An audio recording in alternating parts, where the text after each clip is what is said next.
Hello, everybody. This is Skip Elsheimer. Welcome to the AV Geeks Lunchtime Streaming Show, where we watch old 16mm films. And I'm taking the day off, but I still wanted to show you some films that were appropriate for the day. Freedom. It's all about freedom. And so we've got a series of films that talk about freedom.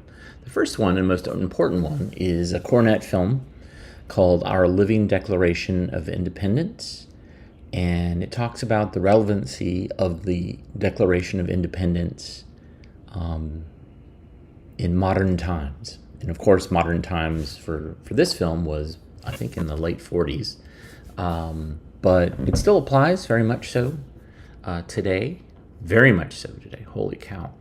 Then there's a film called Make Mine Freedom, which is a little bit about free enterprise, but really about freedom and about those things that show up in the United States to try to compromise our freedom, to try to lure us away from our goals of freedom. Again, another relevant thing.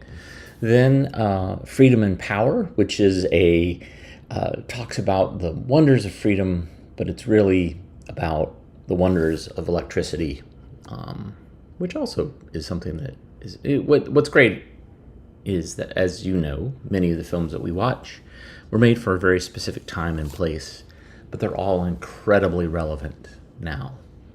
And finally, Behind the Freedom Curtain. This is about the importance of voting, and specifically by a company that makes voting machines. So this is an ad for voting machines. Now, again, incredibly relevant. These are all amazing films that, as you know, capture a time and a place, but also are super important now. They're all still issues. They're all still incredibly relevant. So there's values that are talked about in this film, especially the first film, that are super important, that for me feel like this is it. This is the basis. The advertising with the other films is, it's ludicrous, but again, they're basing their advertising on freedom. So that's what today is all about. Hot dogs are great, fireworks are great, freedom is great. So join me in supporting freedom. And we will see you tomorrow. If you like what you saw, hit the thumbs up. If you didn't like what you saw, hit the thumbs up. You can also support us via Super Thanks on YouTube's chat. Also ko-fi.com/avgeeks, patreon.com/avgeeks. Those are all wonderful ways to support us. But the other thing that you can do to support us is to support freedom. Freedom. We love you guys, and we will see you live tomorrow on Friday. Take care. Bye.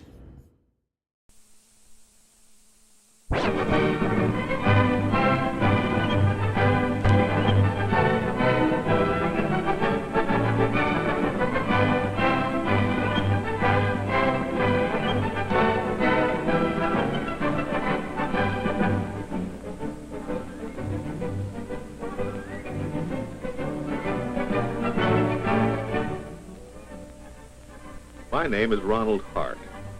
I'm editor and publisher of the news. I want to report an experience I had, a real experience. I came out of my office to have a look at our annual 4th of July parade. I always enjoy a parade. Seems most people do. But it was my job to write it up for the paper. So I started asking myself questions. What's it all about? Why do we still commemorate the Declaration of Independence? What does it mean? What does it mean today?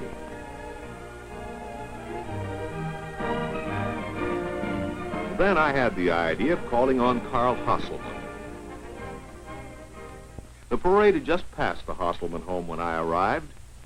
Carl had been watching it with his wife, Bertha, and his daughter, Marjorie. Hello. Marjorie? Mr. Hart, how are you? Grand parade, wasn't it? Looked well for Oh, biggest ever. And Charles and Philip, so handsome. Oh, now, Father. So a man cannot be proud of his own sons? Humbug. We always try to have our children home for every holiday. Excuse me, Mr. Hart, but I must start supper. The boys will be hungry. Why, certainly. You'll stay, of course. Well, thank you, but Oh, of course he'll stay for supper. I'll help. If I need you, I'll call. You stay here and see that Father doesn't flatten Mr. Hart's ears. Flatten his ears. Humbug. Sit down, Ronald. Sit down. Thank you. Now then, as you were saying. Well, about this celebration today, Yes. why do we have it? Do we know what it means? Or is it possible that our Declaration of Independence is a thing of the past that no longer has any meaning for us? No meaning. Why, it has all meaning. It means our country, our freedom, our dignity as men, our very life. Yes, Father. Those are noble words. We use them quite a bit. But can we be more specific? You be specific. It is you have gone to college. It is you have teaching school. Well, perhaps that's why I'm interested in learning more. Well, let's put it this way. Where would we be today if there had been no Declaration of Independence? I know where we would be if we had no Declaration of Independence. I was there. You know, of course, that I am an immigrant. Yes. In the old country, my father was a peasant farmer. The land was good. The crops were good. Our friends were good. These friends, too, were peasants. And their parents, and their grandparents, and their ancestors, as far back as anyone knew. Now, the children would be peasants, and the children's children, and the grandchildren. We were peasants eternally. Up on the hill, there was a castle, a grand castle, centuries old. And as old as the castle was the name of the family that lived there. They were nobles, and the castle was theirs eternally. You cannot know what it means to have your life decided for you before you are born. And the reason you cannot know is that in 1776, the Declaration of Independence said it was wrong. And the Declaration still says that it is wrong. Will you come inside? Certainly.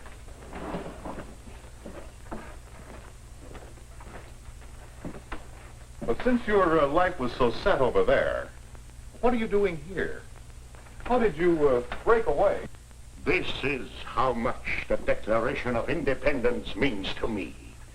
I keep it close to me now because once it was so far away, hardly more than a dream.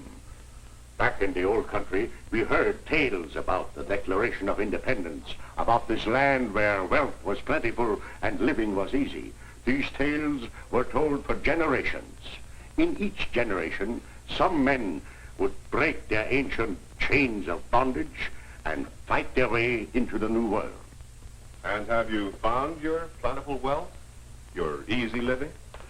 I found no streets paved with gold. I have worked hard all my life. But I am comfortable. I am a free man. My children are free. Here comes the parade. Hail the conquering hero! Hello, Sergeant. Hi, Mr. Hart. How are you? Glad to see you. Hello, Charles. How was the parade? Oh, fine. Oh, if you ask me, Main Street gets longer every year. Oh, you're my boy. Hello, Mother. Could you help hearing them? Hi, Mom. Well, boys, you've come in on a very interesting conversation. Conversation. Monologue is more likely. Please, Mrs. Hostelman, this is important to me. Your husband is helping me to a new understanding of the Declaration of Independence. You see? Oh, well, I meant only. Try marching in the parade. Then you'll understand it. How do you mean, a new understanding? I'd always thought of the Declaration as Well, as a statement of separation from England. Oh, but it's so much more than that. Well, I mean... Speak up, Marjorie. Let us hear what you teach the youngsters in school. Well, if Mr. Hart would really be interested in what I have I'd to say... certainly be interested. Well, I like to think of the Declaration of Independence as a fourfold document. It is, as you say, first of all, a declaration of separation. It begins, when in the course of human events, it becomes necessary for one people to dissolve the political bands which have connected them with another, and later declares that these united colonies are, and of right ought to be, free and independent states, that they are absolved from all allegiance to the British Crown. Second, it is an appeal to the sympathies of the world. The colonists recognized and wrote that a decent respect to the opinions of mankind requires that they should declare the causes which impel them to the separation. Third, it is a battle cry, calling upon the men of the colonies to rise up and defend their rights, mutually pledging to each other their lives, their fortunes, and their sacred honor. Finally, as written by Thomas Jefferson, it is a brilliant statement of an ancient doctrine of the rights of man. We hold these truths to be self-evident, that all men are created equal, that they are endowed by their Creator with certain unalienable rights, that among these are life, liberty, and the pursuit of happiness. That to secure these rights, governments are instituted among men, deriving their just powers from the consent of the governed.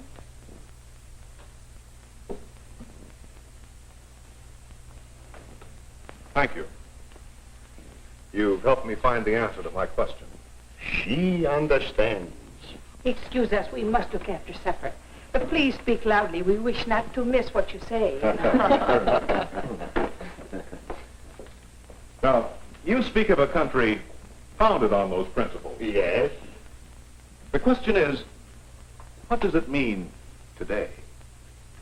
Now, your daughter's first point was that the Declaration of Independence was a declaration of separation. I grant you that we're all affected by that. If we were still subjects of the British Crown or even of the British Empire, we might all live differently in some ways. Probably no more differently than our Canadian neighbors live today. But no, they too might be living quite differently if there had been no Declaration of Independence. How so? Recall Marjorie saying that it was also an appeal to the sympathies of the world. It helped bring on the French Revolution. It inspired men everywhere to demand their rights, in England, in South America. And look at me. Did it not reach out across the ocean and transform me from a peasant into a free man? And look at my children, these fine boys, Marjorie and the others, you know them. Consider the priceless treasure of freedom that is their birthright. Their right, yes, but also their obligation. Ah, true. Obligations and duties must always come before rights. This was so even with the Declaration of Independence itself. The men responsible for it, they held a profound sense of duty to themselves, to their families, and to their neighbors. Say, Dad. Yes? May I say something? But of course, Philip. It's funny, but I am beginning to understand something. In the Guard, they talk about it being our job, our duty to guard the heritage of freedom. They tell us our freedom was won in battle, and it's taken several wars to protect it. And the main reason we're in the Guard is to be ready to defend it again if we have to. So you, Philip, are one of today's Minutemen, and the Declaration of Independence is still a battle cry. And were it not for the Declaration of Independence, my boys instead might fight and die, so that some king or dictator might extend his tyranny over several million more peasants. Yeah, it kind of makes sense now. You know, I'm sort of glad I marched in that parade. Oh, with freedom or no freedom, my dogs are really barking. Mine feel great. But aren't all these things really summed up in the fourth point Marjorie made? That the Declaration of Independence is a statement of the rights of man. You are right, son.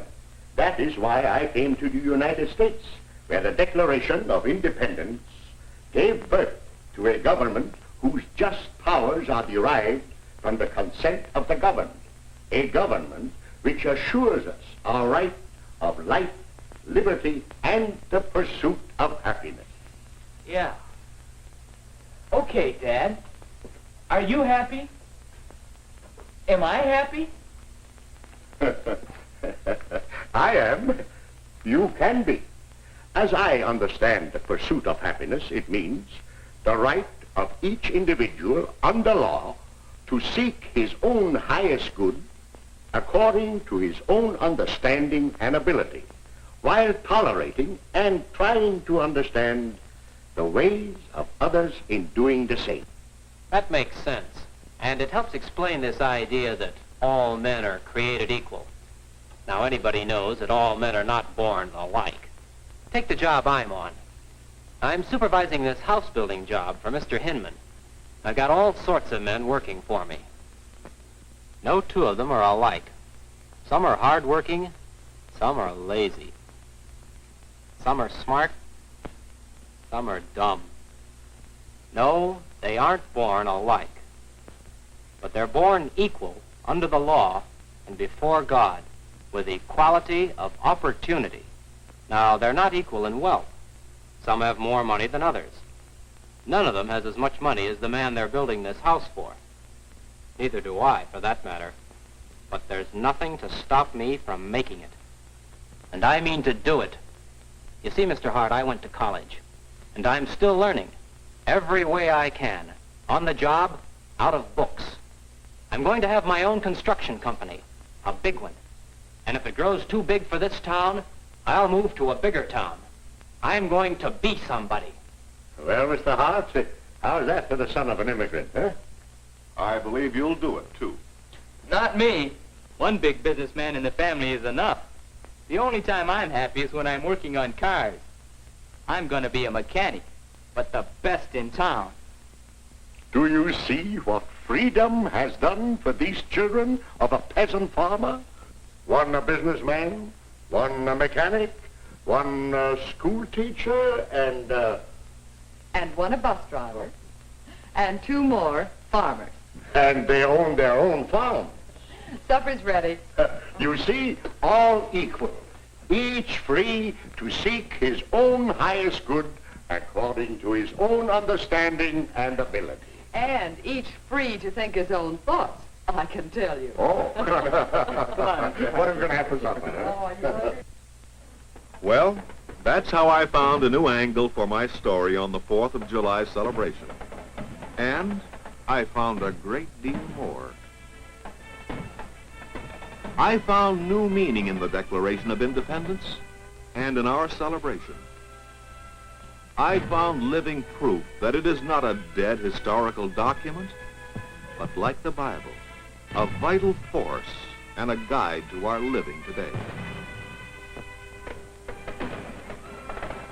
I decided to challenge my readers, as I now challenge you. What does the Declaration of Independence mean to you? How is your life better because of the Declaration of Independence? In what ways do you live and act and think only because there is a Declaration of Independence? How is the hope of the entire world brighter because of the Declaration of Independence?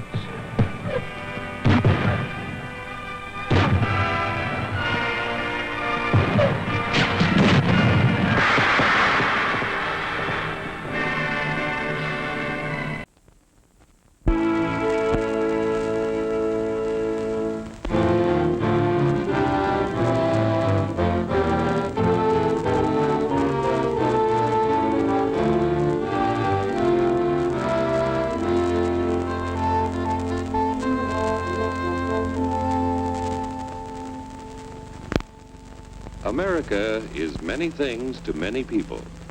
To a 17-year-old kid, it's the malt shop on the corner.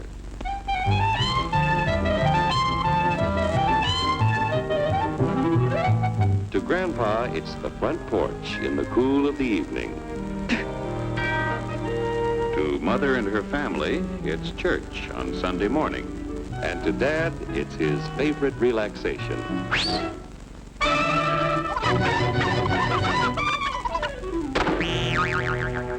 It's the Cracker Barrel philosophers in Crabtree Corners. And it's the tycoons in Wall Street. It's all races, creeds, and religions. It's freedom to work at the job you like. Freedom of speech and to peaceably assemble. Freedom to own property. Security from unlawful search or seizure. Where's your warrant, Flatfoot? The right to a speedy and public trial. Protection against cruel punishments and excessive fines. The right to vote. And to worship God in your own way. It is these freedoms that have made America strong. Okay, so we got our freedom. But management's lousing up everything. Labor is at fault. It's ruining the country. My constituents, as your elected representative, I can assure you Labor's right. Management's right. I'm strictly neutral. Labor, management, politicians, phooey. They can't tell corn from oats. It's only taking money out of Hurry, step right up, folks. Here's the answer to your problems. Dr. Utopia's sensational new discovery, ism. Ism will cure any ailment of the body politic. It's terrific. It's tremendous. Once you swallow the contents of this bottle, you'll have the bountiful benefit of higher wages, shorter hours, and security. Enormous profits, no strikes. Remember, you're the big boss. Government control, no worry about votes. Name your own salary. Bigger crops, lower costs. Why, ism even makes the weather perfect every day. And now then, because we are introducing this amazing item for the first time in this country, it isn't going to cost you 1 cent. All you have to do is sign this little scrap of paper, and you get your bottle absolutely free. I hereby turn over to ISM Incorporated everything I have, including my freedom and the freedom of my children and my children's children, in return for which said ISM promises to take care of me forever.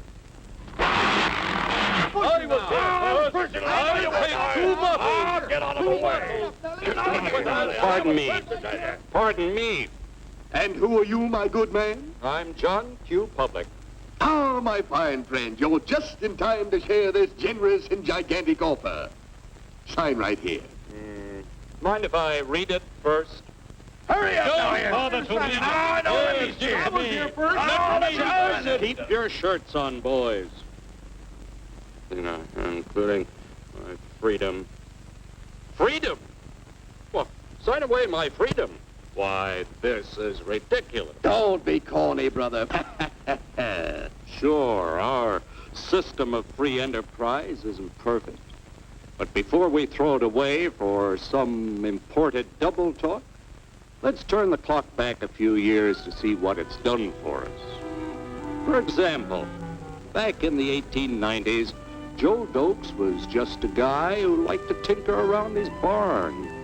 Some people thought Joe was lazy. Some even thought he was nuts. But one day, he had an idea. And because he was free to dream his dream and tinker, Joe had a chance to make something of himself and his idea. So,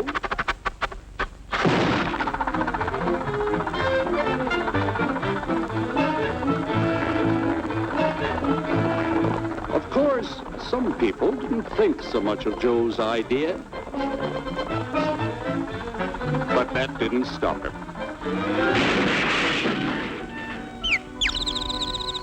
So Joe got some money from young Aunt Minnie and Uncle Angus and Grandpappy and Mr. Titus. When Joe's friends and relatives used their savings to help him buy tools and property, they were capitalists. Don't blush, folks. It's nothing to be ashamed of. Now, naturally, Joe needed some help. So he hired Willie Lumpkin, who was out of work anyway, and before long, Willie had the know-how and became skilled labor. Because capital, management, and labor worked together, Joe's idea grew. It grew and did things even he never dreamed of.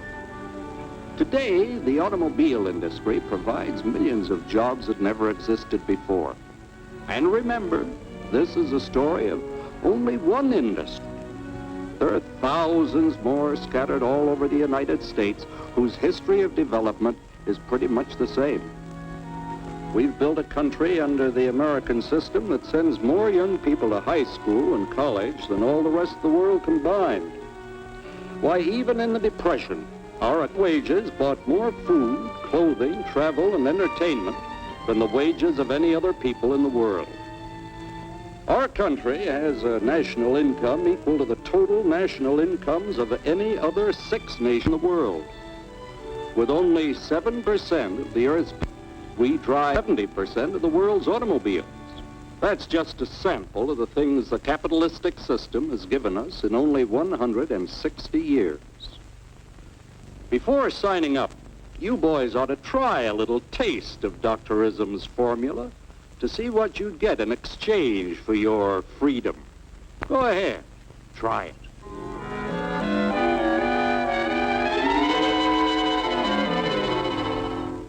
You can't do this to me! I'll strike! The state forbids strikes. Wait till the union hears about this! Ah, yes, the union. Welcome to our ranks, number 1313. I'll take this case to the Supreme Court. The state is the Supreme Court. Our decision is as follows. No more private property. No more you.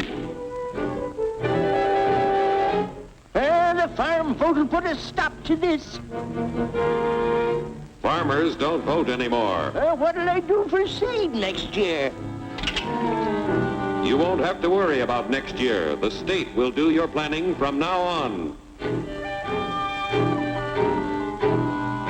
We must fight to regain our freedom, or everything is lost. Everything! Everything is fine. Everything is fine. Everything is fine. Everything is fine. Everything is fine. When anybody preaches disunity, tries to pit one of us against the other through class warfare, race hatred, or religious intolerance, you know that person seeks to rob us of our freedom and destroy our very lives. And we know what to do about it. And now, gentlemen, no violence, please. And don't throw those bottles. Don't throw those bottles! No! Oh, no! No! Hey! Oh, hey!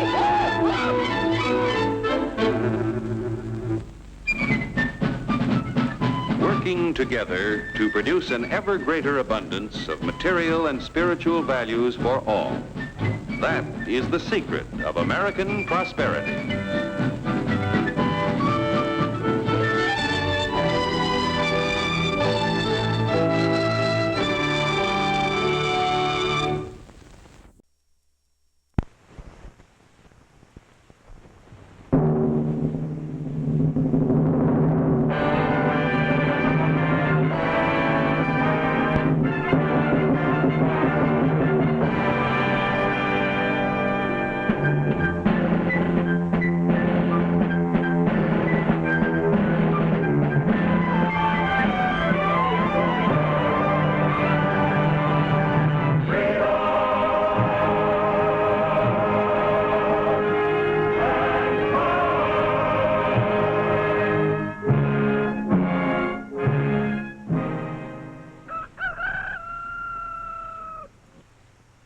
The weather was fine that morning in April.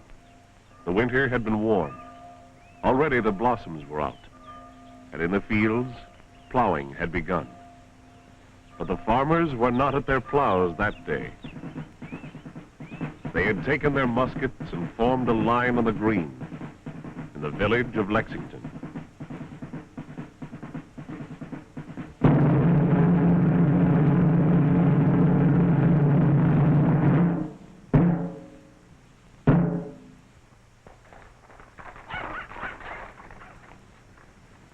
Disperse, ye rebels! Why don't ye lay down your arms and disperse?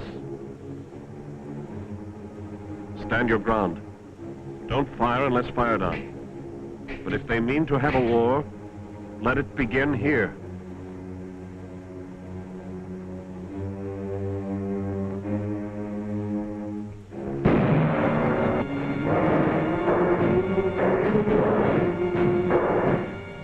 The bud of freedom had been swelling for a long time, and on the 19th of April, 1775, it burst into bloom at Lexington and Concord in Massachusetts.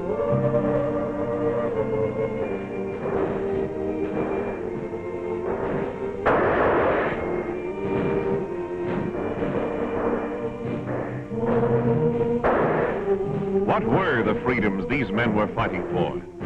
Freedom to govern themselves. Freedom to elect the representatives who would levy their taxes. Personal liberty. An air of freedom would soon nurture a driving urge to build and grow. In nearly 200 years since the colonies began, there had been settled only a narrow strip along the coast. The new United States was a long, thin country with an unplumbed continent at her back. But then that driving urge came welling up. In the heady air of freedom, it could not be contained. Beyond the old frontier, there was a world of topsoil waiting for the pluck. Under the rolling bulge of the land lay deep layers of minerals. Forests of lumber. The people filled their lungs with the air of freedom and went to work. To do the job, they had the strength of their backs. The strength of their backs. The muscles of their animals. And the force of falling water. Water power to turn the grist mills, to run the saws and the looms. I come from Alabama with a banjo on my knee, and I'm going to California, but through love for the sea. It rained all night the day I left, the weather it was dry, the sun so hot I froze to death. Susanna, don't you cry. Oh, Susanna, oh, don't you cry for me. I'm going to California, but through love for the sea. Oh, Susanna, oh, don't you cry for me. I'm going to California, my true love for the sea. Finally, they discovered new power in water, steam power, and the continent was spanned by a steel highroad.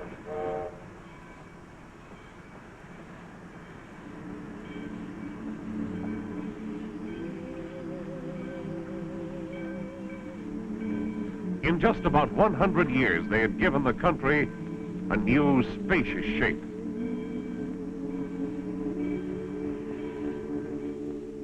We have vanquished the frontier. We stand on the pinnacle of Yes, a century after Lexington, the Sunday orators could get rhetorical about the way things had turned out. They thought the job was practically done, that pioneering was just about over. Others suggested that the patent office be closed, since everything had already been invented. But they were wrong. All this time, through all this empire building, another kind of pioneering had been going on. It began 25 years bore the Battle of Lexington, and was not concerned with muskets and ox wagons, but with some odds and ends, like a salt cellar, a vinegar cruet, a pump handle, which belonged to one Benjamin Franklin of Philadelphia. He was experimenting with a phenomenon he called electric fire, and he made his apparatus out of whatever household goods came to hand. Everyone knows how he made a silken kite and flew it in a thunderstorm to prove that lightning and electricity were one and the same. But he also made the first electric battery. He discovered the positive and negative properties of electricity. His writings, which contained the original language of electricity, were translated into German, French, and Italian. He was celebrated everywhere as the world's first electrical scientist. But the growing struggle for liberty claimed his attention. He laid aside his bottles and jars and turned to the cause of freedom. His pen, in editing Jefferson's original words, gave the Declaration of Independence its final form. Down the expanding years, here and abroad, new experimenters picked up where Franklin had left off. These men, too, were pioneers, thriving on the air of freedom, from Samuel Morse, inventor of the telegraph, tapping out his first message, "What hath God wrought?" To another great pioneer, exploring an unknown frontier amid the well-settled surroundings of Menlo Park, New Jersey. Thomas A. Edison, after more than 6,000 individual experiments, had finally developed an incandescent lamp that would burn for 40 hours. This arduous and costly enterprise was supported from the very beginning by still other pioneers, a group of investors who in October 1878 actually formed a company to invent an electric light. Like all the other accomplishments since Lexington Day, this one too was nurtured by the atmosphere of freedom, and it was destined to expand and multiply our freedoms beyond all imagining. Here was a light that was to show the way to one of the most significant single developments the world had ever seen, the electrification of nearly all human endeavor. Even after the light would work, it was no more than a curiosity unless people could somehow get electricity to use it. Edison envisioned a central generating station to manufacture electricity and a network of wires to deliver it to customers. To bring his dream to life, there had to be created in one stroke the whole foundation of our electrical age: generators, cables, switches, junction boxes, conduits, meters. The birth of modern electric power systems took place in 1882. The dynamos started in the Pearl Street steam station in New York City, and in the Midwest, hydroelectric stations had their beginnings. No longer would light, heat, and power have to originate at the points where they were to be used. They could be delivered by wire from central power stations. For electricity, as Benjamin Franklin knew, was heat and power, as well as light. Many other pioneers already saw the power possibilities, and they were developing a device called the electric motor. Here was the strength of men's backs, the muscles of their animals, and the power of the water wheel in one package. Now there were companies manufacturing something that no one had ever made and sold before. They were manufacturing the most versatile power of all time, electric power, and delivering it through wires no bigger than your fingers. Here was courage to build and grow, but courage also to back progress up with cash. A pioneering spirit on the part of people everywhere: the bank cashier, the harness maker, the shoe clerk, the school teacher, the ordinary, everyday people who invested their savings and gave the young power industry strength to expand. They, the share owners, as much as the inventors and engineers, brought about a great revolution, when a world that had plodded down the centuries suddenly found out how to use a force that had waited to go to work since before the daybreak of history.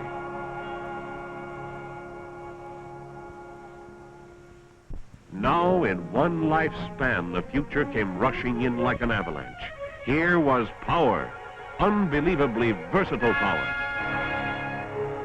titanically muscle power, leaping to any task. Incredibly delicate power, responding with instant precision to the tiniest signal. Hot power, melting and fusing metals, or gently warming a sleeping child.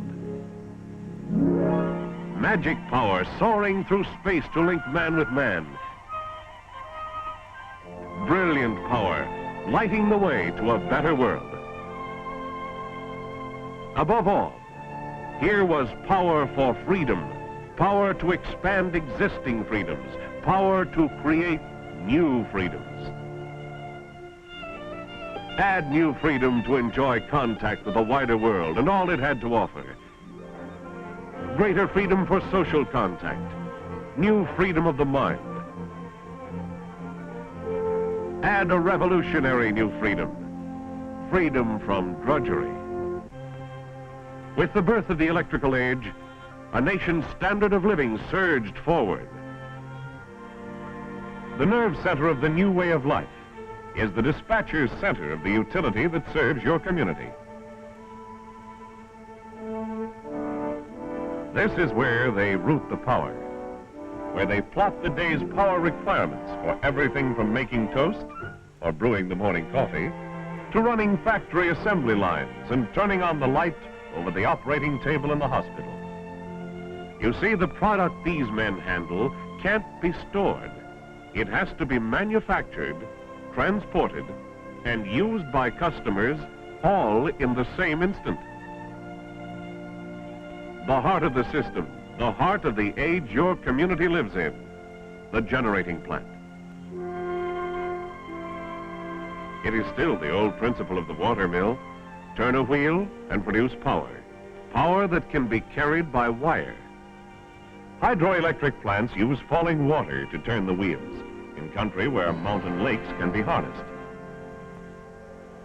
But the biggest percentage of United States power comes from superheated steam, driving turbine generators. Electricity is produced at 13,800 volts.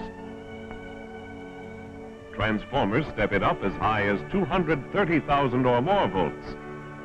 And it speeds over the transmission lines, wires connecting the turbine generator with factories, stores, homes throughout the community.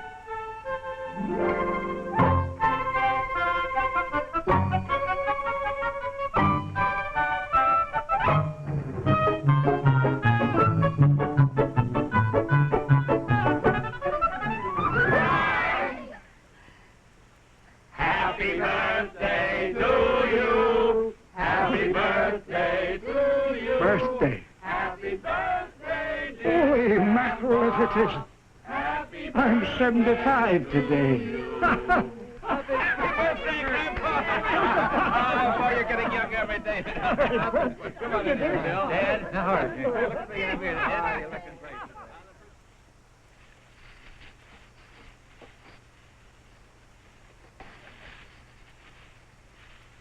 What the Sam Hill is this? It's a reading lamp for your room, Grandpa. Well, isn't that something? The first lamp I used to read by burned coal oil. Were you about my age then, Grandpa? Just about, honey. Come here. I'll show you. Give me that album. The old-fashioned album we got there. Here I am. That's me. Would you believe it, Sue? Yes, little Fred Wilson studied his lessons by the light of a kerosene lamp. He didn't know that a new age had already begun at Menlo Park, that during his lifetime, electricity would bring the greatest revolution that had ever come over the human world. Fred was a farm boy.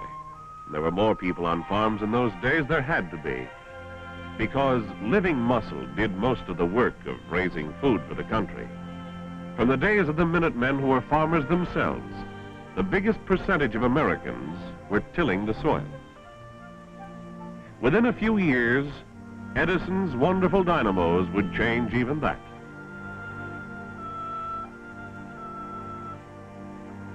When Judd, Grandpa's oldest son, was big enough to help on the place, the farm was one of the first in the country to be connected with wires from the local utility.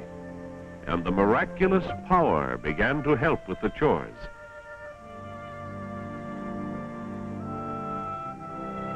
Judd himself has the farm now, and he alone does more work than Grandpa could have done with a dozen hired hands.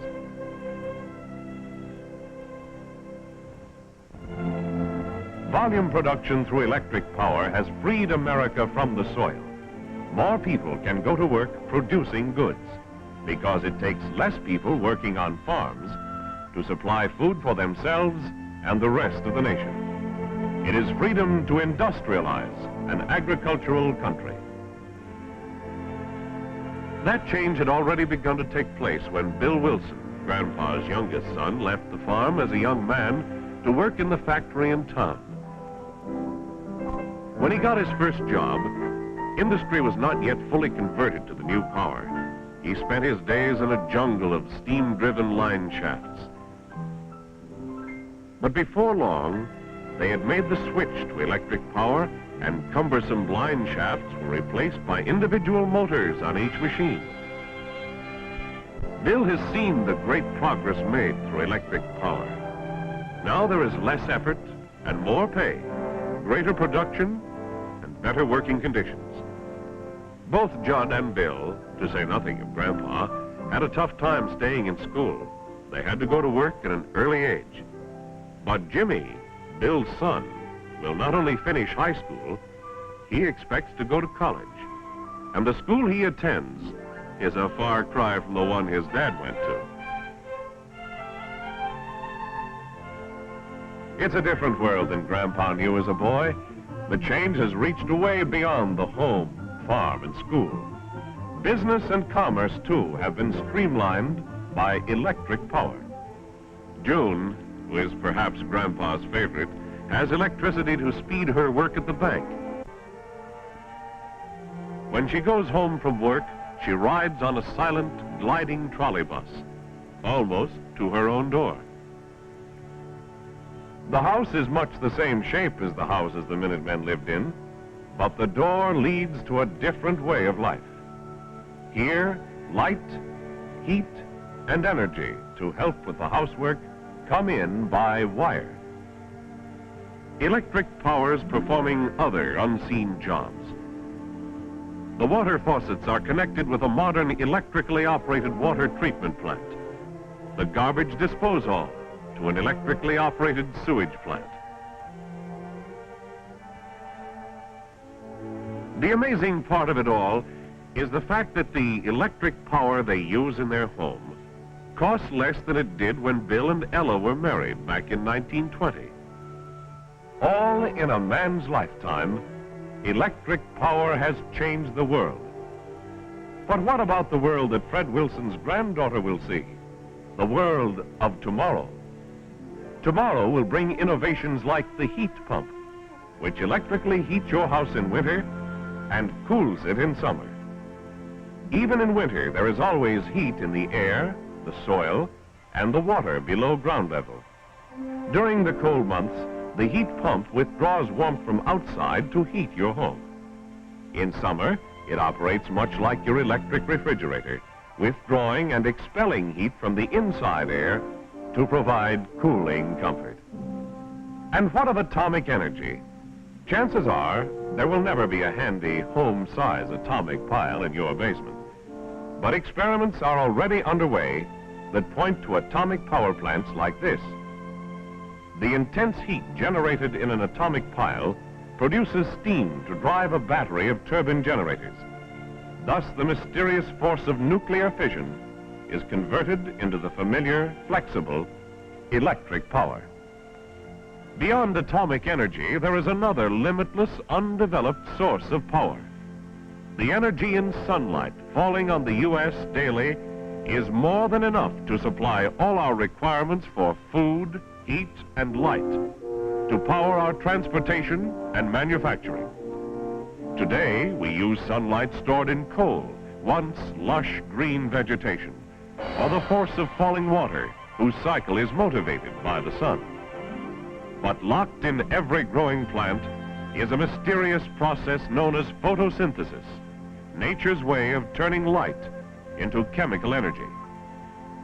Science is patiently unlocking the secrets of photosynthesis, and we may well see an era wherein solar energy, like atomic energy, may be put to work as electric power. But there are electrical innovations long past the experimental stage. Look, already it is tomorrow. Welcome to an electrical home of the future, a new concept for living. whose elements are all practical possibilities now. Come in. Here is a living room with no wasted space. For centuries, the fireplace has been the center of attraction. So here we have incorporated the modern age point of interest, the television set. This room, like the rest of the house, is light conditioned. Carefully planned lighting based on research and installed with a relay-operated remote control wiring system. This inexpensive system permits starting breakfast coffee by pressing a bedside switch. Turning off the radio with a switch near the telephone. Lights can be turned on ahead and turned off behind you as you walk through the rooms. Just off the living room is the electric kitchen, organized to save steps, time, and energy. The combination soda fountain and snack bar adjoins the electric laundry where clothes can be washed, rinsed, dried, and ironed. Incorporated in the snack bar is the electric sink with a disposal and dishwasher. Here is greater freedom from drudgery than ever before. Indoor weather of this new world home is provided by the heat pump. A concept of living for the future, yes. But all components of this dream home are being manufactured today. Tomorrow, they can be part of your home too. But for us, the wonders of tomorrow and the way of life we have achieved depend on freedom to build and grow, on the personal liberty that inspired the men of Lexington.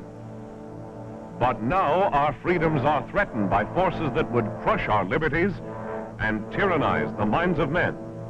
Against these forces, we have the weapons of freedom. Courage, faith, and the creative spirit. And we have the tool that built our way of life, productivity. America, with only 6% of the world's population, produces over 40% of the world's goods. How can such a small percentage of the world's people produce so much? Here is one important reason. Every worker has at his command an invisible battalion. Who are they? Listen, a 1-horsepower motor can do the muscle work of 17 men. In 1940, the average American worker had 4 horsepower of electrical energy, or the equivalent of nearly 70 invisible workers at his command. By 1950, 10 short years later, this number had more than doubled. There were on the job with him over 150 unseen workers, and the ranks of these invisible battalions keep growing. With this productivity, we can add to our freedoms and defend them. For the future, the challenge is clear. We must keep building our productivity to strengthen freedom at home and halt the tyranny abroad. If we are now able to multiply the efforts of every workman 150 times with only 8 horsepower of electric power, why not still more horsepower? Why not 200, 300, 500 invisible workers on the job?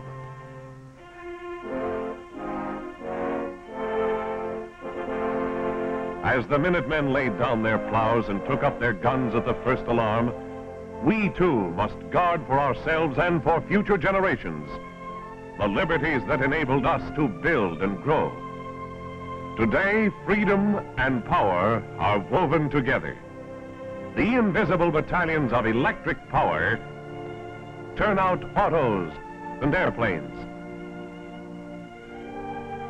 household goods and guided missiles to preserve our freedoms for the greater world to come. But we are not a nation of destroyers. We are builders. Builders of new freedoms and more power for a new age. We stand on the edge of that new age even now. And the pioneering spirit, flowering in the air of freedom, will dream and build new ways to put electric power to work. Then in time we may come to know that the men of Lexington set off a chain reaction, burgeoning down the years to make this world a freer world for all mankind.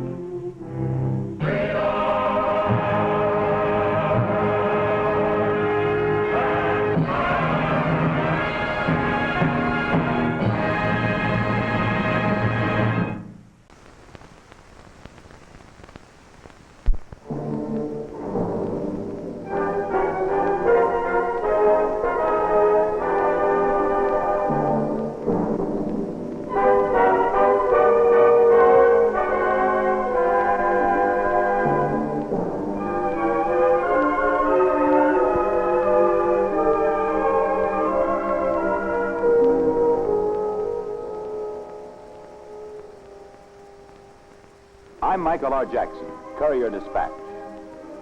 I'm on my way to the grand opening of what I consider to be the greatest show on earth.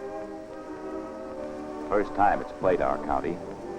But we think when the curtain closes tonight, this will be quite a different place to live. I had a little something to do with it. That is, a man I wrote about in a series of news stories did. My beat's the county courthouse. And if you know anything about county courthouses, well, that's democracy's showplace.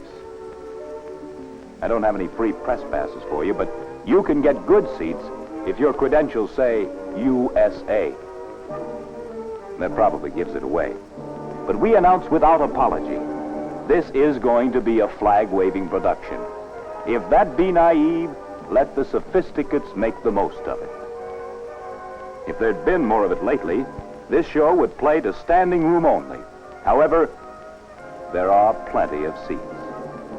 But it's curtain time.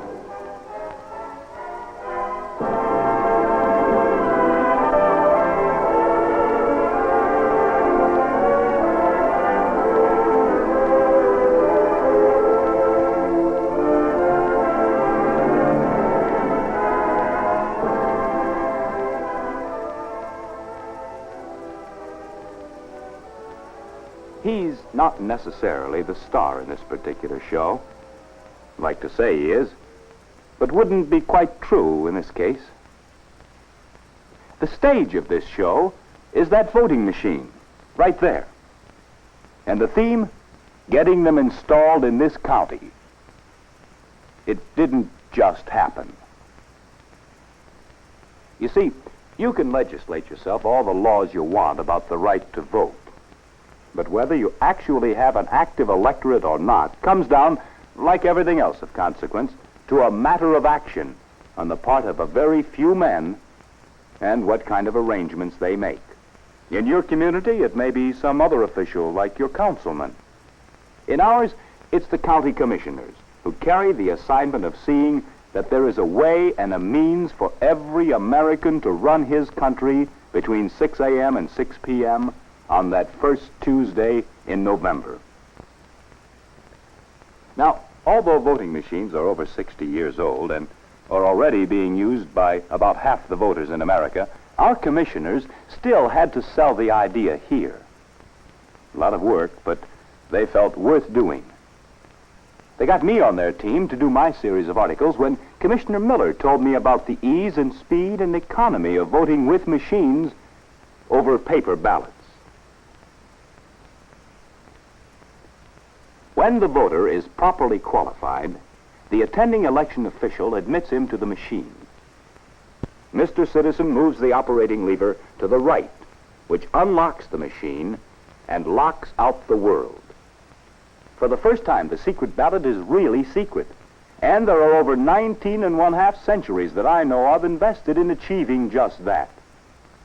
The voter selects his candidates by turning down the voting pointers directly above the names of his candidates. Then he records and counts his own vote by returning the operating handle to the left. That's all there is to it. He does not hand any papers to any human beings. His vote is made and cast, untouched by other human hands or minds. And that's a long step up from tyranny.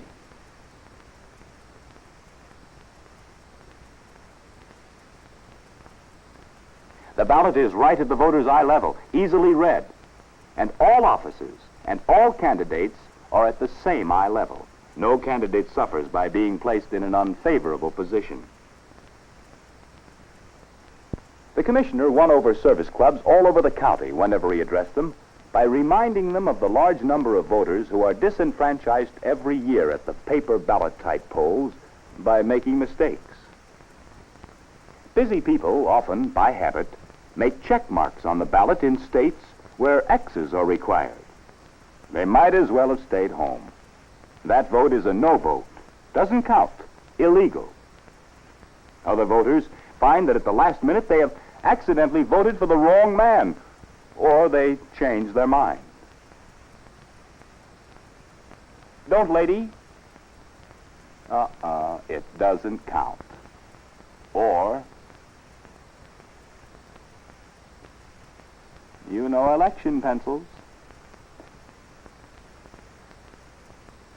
Good try, sir. But this ballot will be thrown out.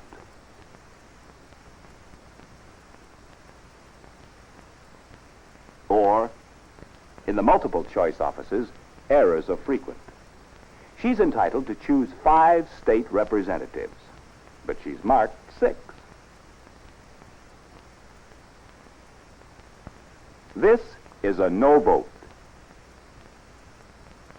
Simple mistakes, yes, but out of every 1,000 people, some hurried, some nervous, some uninformed, how many do you think do it perfectly?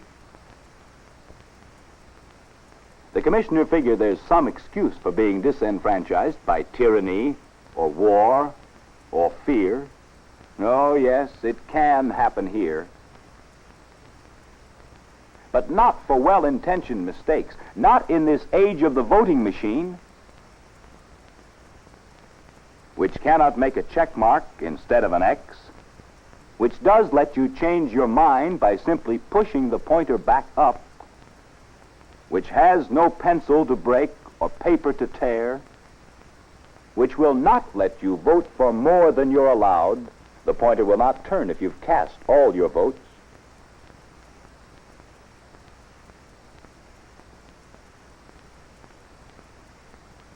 Questions and issues, if any, are placed up here on the top of the ballot. The pointers are marked yes and no, or for and against. The machine won't let you spoil your ballot by voting both ways.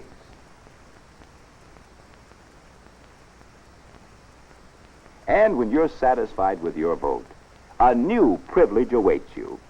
You will register and count your own vote by returning this handle. Walk away knowing your ballot cannot be disqualified, thrown out, nor miscounted. It's already counted the moment you leave. Nor can the machine make a mistake. First off, it cannot be opened except by a key after sealing the machine, which halts all voting on that machine for the day.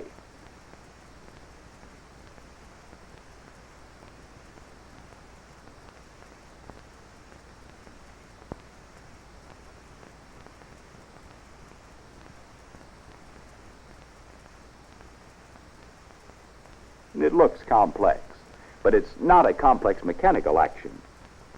It looks so because of the large number of voting units in it.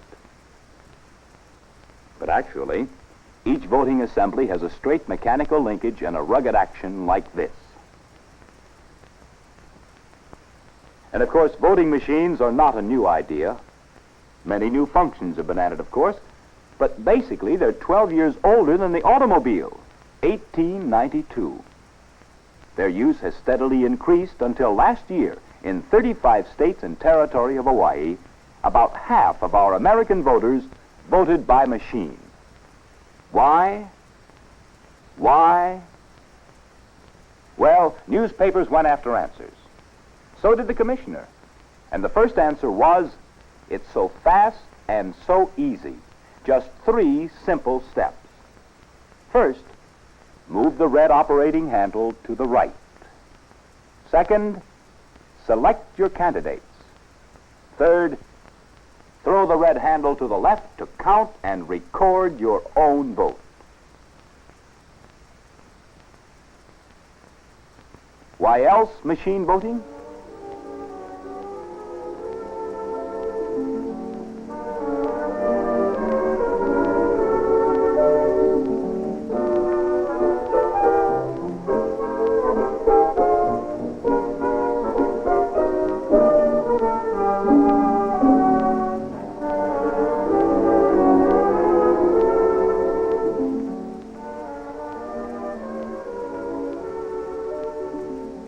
Absolute secret balloting.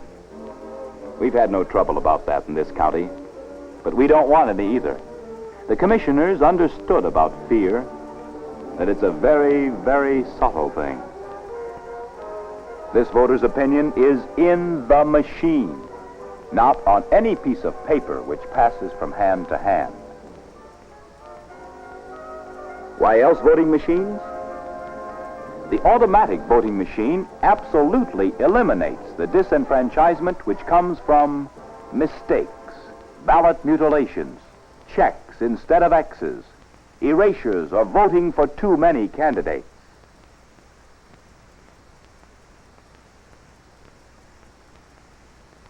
On machines, every vote that's cast is counted. The count is mechanically accurate. And of course, of interest to me, and well, 170 million others, I guess, is the fact that immediately after the last voter, the election results are available.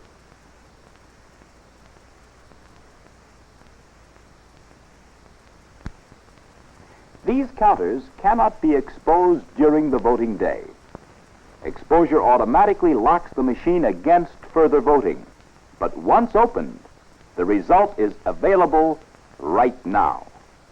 My paper can get the results, which means the people and the candidates and the radio and TV stations can get the results hours earlier. Just read the figures off the counters to the recorders. Then check the recorded figures back against the counters. Announce the results in 5 to 10 minutes. How about the good old days? Well, counting was a 5-hour job if things went smoothly.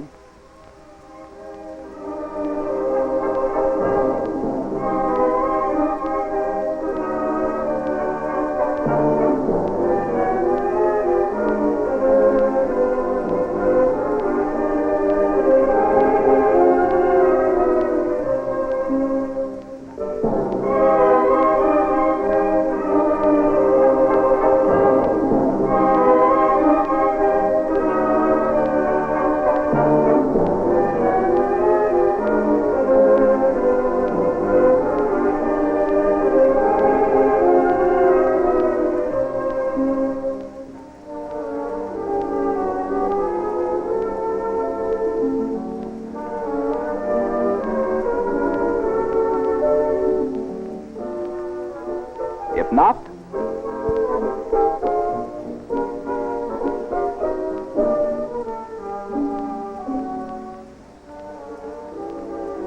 well, then it was 5 days. But the mechanical counters cannot get tired, cannot get cranky, cannot forget.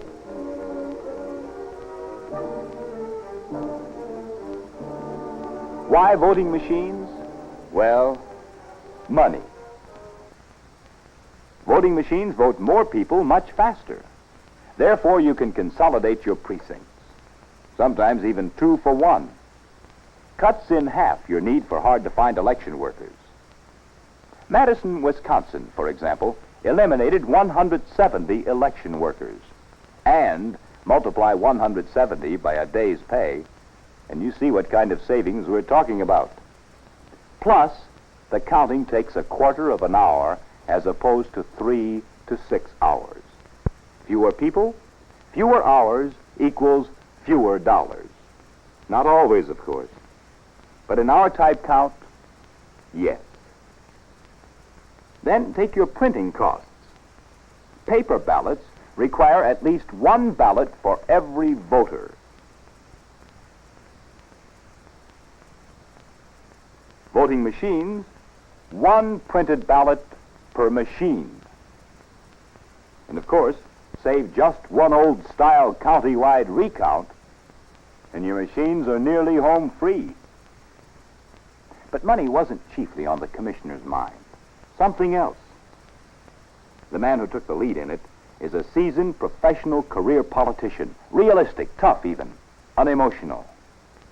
But that's why he knew that democracy, as an idea and a practice, had to compete in this county like everything else for the respect and attention of our people who were pressing the clock hard every day. It has to compete against speed and motion, regrettably, even against America's second cup of coffee. Everything else in the county competes hard for the citizens' increasingly valuable time. Our churches were modernizing with parking lots he could get into faster.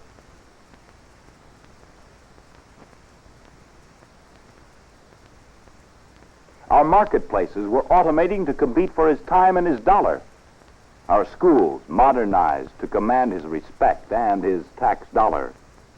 The tools which our average citizen uses every day in his job of work has become fantastically automatic and fast as industry moves to automation.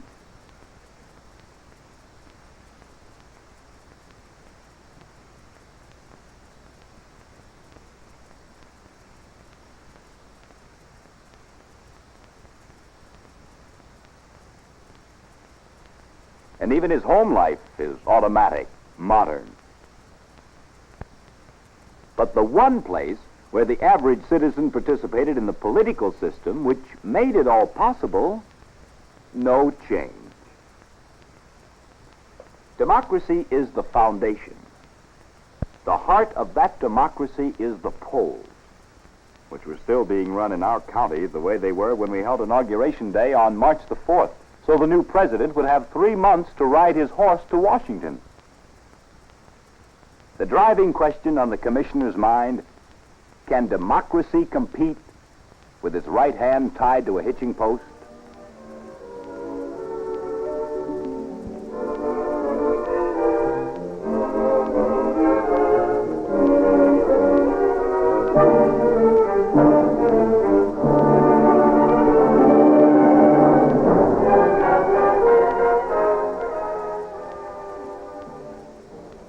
His answer, in our county, is what I consider the greatest show on earth.